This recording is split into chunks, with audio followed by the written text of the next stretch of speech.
Most men will never understand the one truth that silently determines whether a woman desires you or forgets you. And that's this: validation is not kindness, it's chemical leverage. And a woman's brain is wired not optionally, but biologically, to crave it, not once, not sometimes, but relentlessly.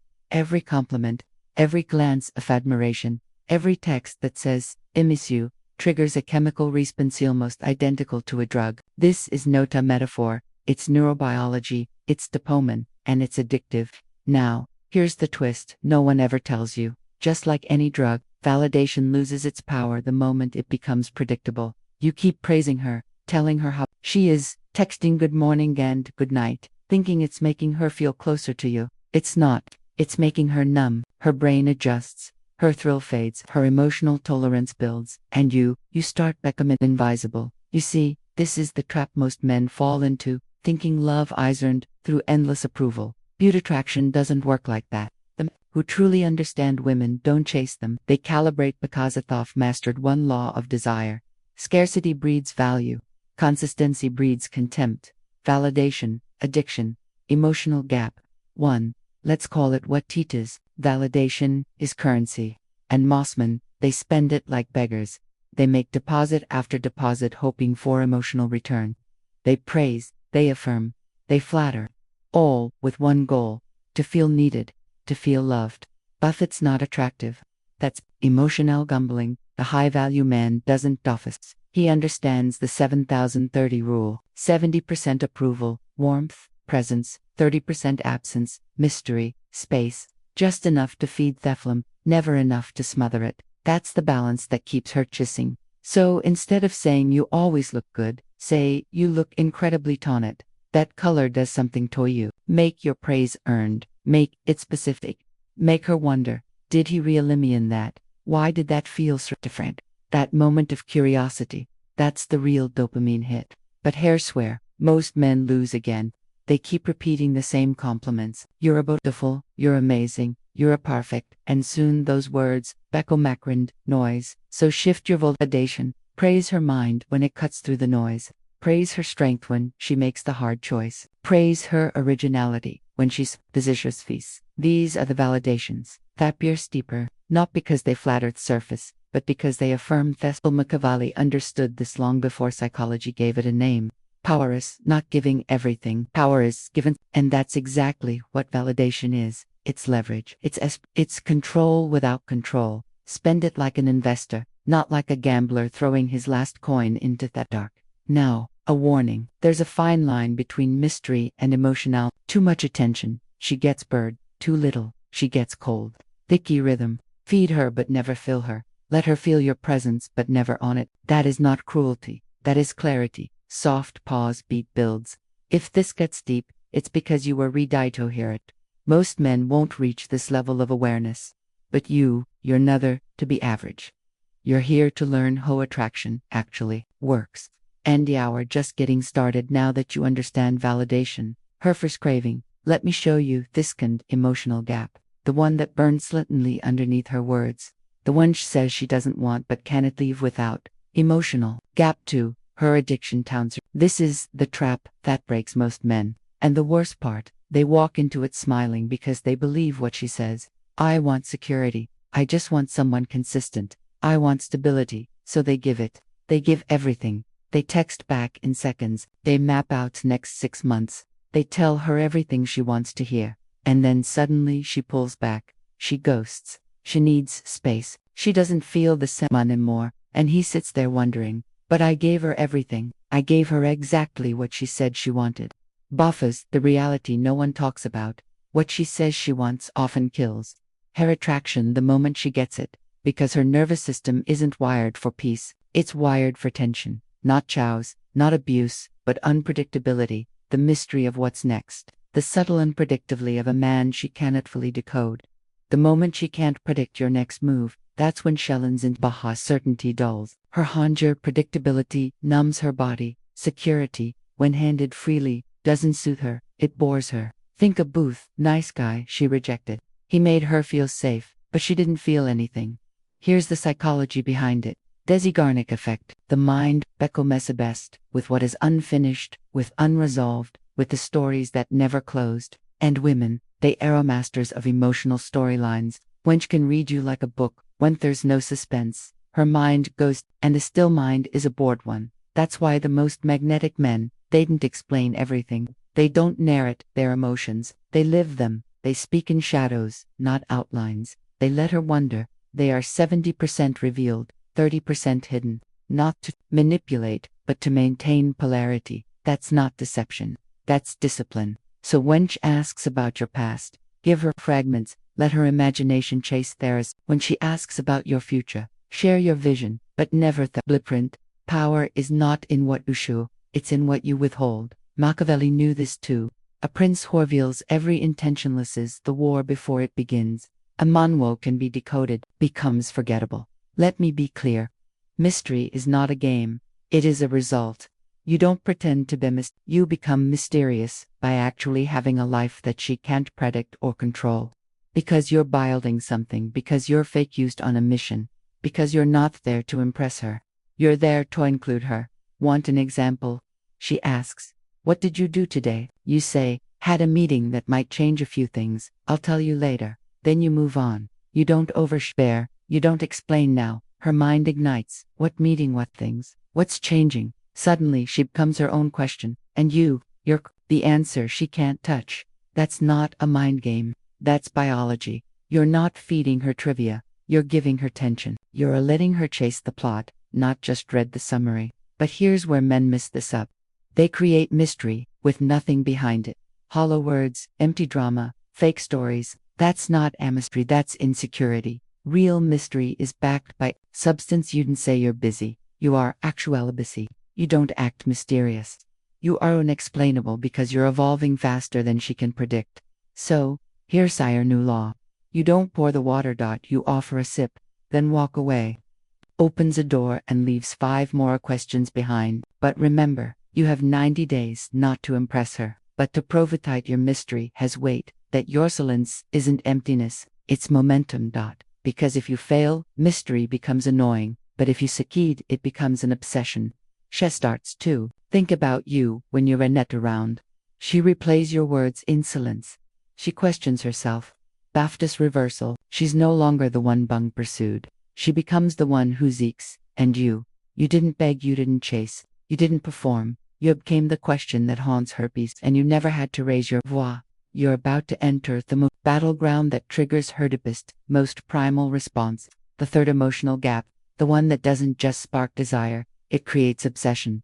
Emotional gap. Ch3, the power of female competition. She will never admit it, but it controls more of her emotional world than she knows. It's the ancient mechanism passed through evolution, the raw instinct that whispers to her, if other women want him, he must be valuable. It's not about love, it's about status. It's about scarcity. It's about being the one who wins the man every woman watches. You think this is just modern dating. It's not. This goes back thousands of years, long before Tinder or texting. Back when choosing the right man could literally mean the difference between survival and suffering. So, what did her subconscious learn? Desire the man other's desire. Chase the man. Other shays never attached to what no one else wants. This isn't manipulation. This is mating psychology. This is the jungle disguised in heels and wi-v. Watch how it works. You're just a guy she barely noticed. Then one woman smiles at you. Another laughs at your joke. A third touches your arm. Light line conversation. Now suddenly, you're irresistible. Her brain kicks into survival mode. Why are they looking at him like that? Why do they see that I don't? If I don't act now, I'll lose him. Boom. Her instinct signed. Now she has to claim you. Not because she planned to, but because a myth and primal took over. You become evaluated by the tribe. Machiavellian understood this principle. A prince with only one alliance is vulnerable, but a prince courted by many holds leverage. This isn't about being a flirt. It's about presence, about the energy you bring into a room. Women notice how other women respond to you. They study your social gravity, your charisma, your confidence, not the words you say. Butho people, listen when you speak. Here's where most men ruin it. They try to force female competition. They flirt in front of their partner. They bring up the women to make her jealous. They create tension with no tact. And it backfires, not because the principle is wrong, But because the execution is sloppy, you didn't need to manufacture interest. You didn't need to become a man who naturally attracts it. How? By buying mission drive, by being disciplined, by being so focused, so in flow that women are pulled into your orbit with, you're not chasing, you're not performing, you're living well. And when she sees that, when she feels that other women see your value, she locks in because she doesn't want to lose you, Totham. Now, here's the tightrope. If you push this too far, if you intentionally make her feel like she's in a constant war for your attention, you'll trigger paranoia, not passion. She become anxious, defensive. She won't feel chosen. She feel disposable. And when that happens, you're no longer the mystery, you're the threat. So sight, let her see your options, but also let her feel chosen. Not because you have no other choice, but because from all the women in the room, you chose her. Imagine this. You're at a party. A woman starts chatting with you. You didn't shut her down. You didn't overrange either. You respond like a man who knows his worth, who's centered, not shaken. Your partner watches not with fear, but with curiosity, with pride, with a touch of fire, because she realizes you could have anyone. Butire standing next to her. That's not just desire. That's devotion, through perception. But let me warn you again. Use this gap without precision, and it will destroy the very connection you're trying to build. Use it with control, and Jays will feel what no words can express. This man is not mine, but he chose me. That feeling, that edge, that's what makes her stay. Not out of fear, not out of need, but out of sacred respect.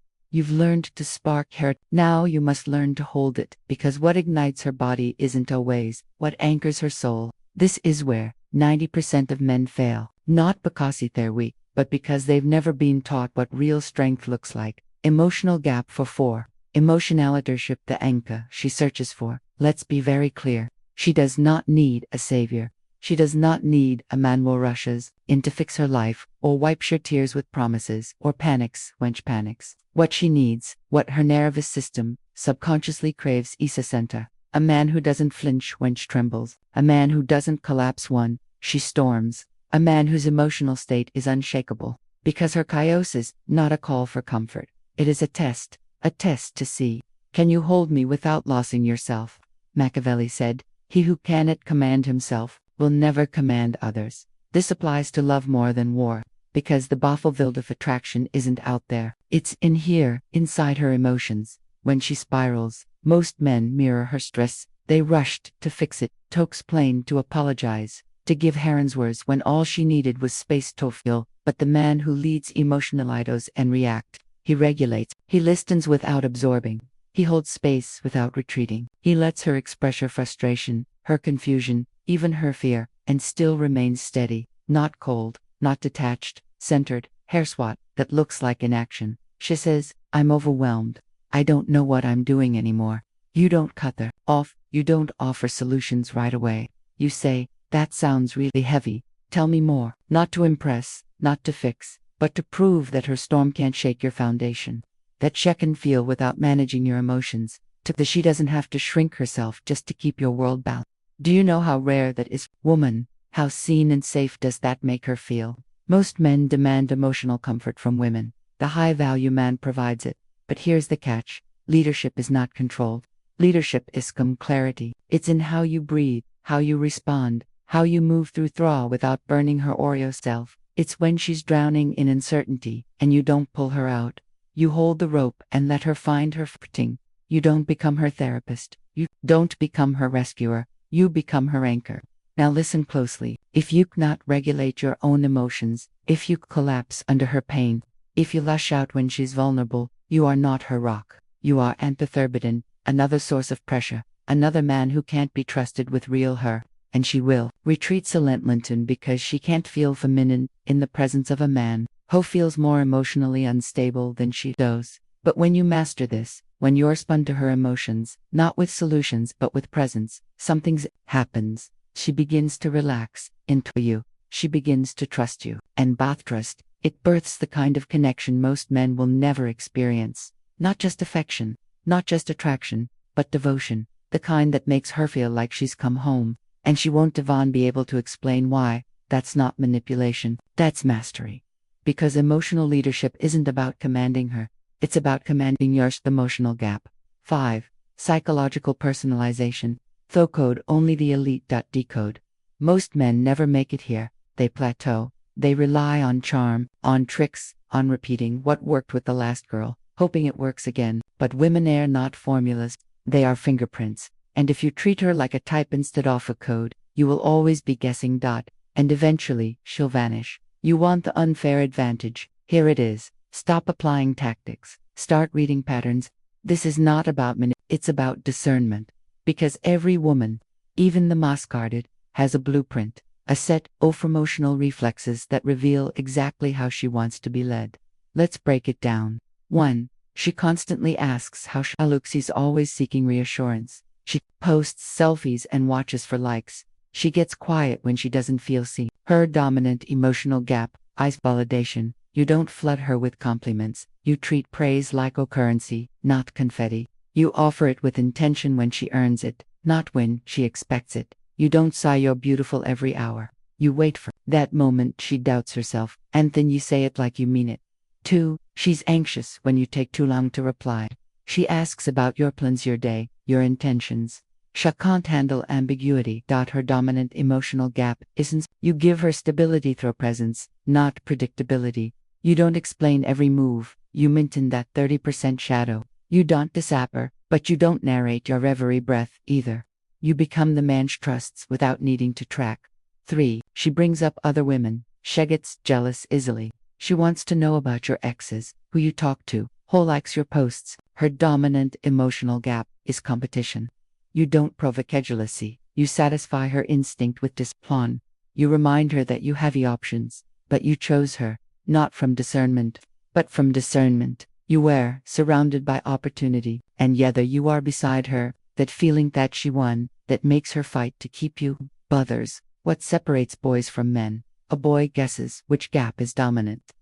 He pays attention to the microsignals, the words she repeats, their actions she gives when tested, her insecurities, her strengths. He doesn't just seduce her, he studies her, and not just to get her but to hold her with precision, and that's what shakes her to her core. Not just being loved, but being understood. You become the man who doesn't flatter her skin.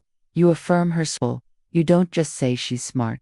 You notice how her eyes light up when she solves a problem. You don't say strong. You tell her you admire her. She held her ground when everyone else backed down. These are the validations that land, that stick, that stayed in her memory for years. But be warned, this level of understanding is not a game. It's not about getting a response. It's about building connection through compliance. And here's the twist. These emotional gaps are not flaws. They are wounds.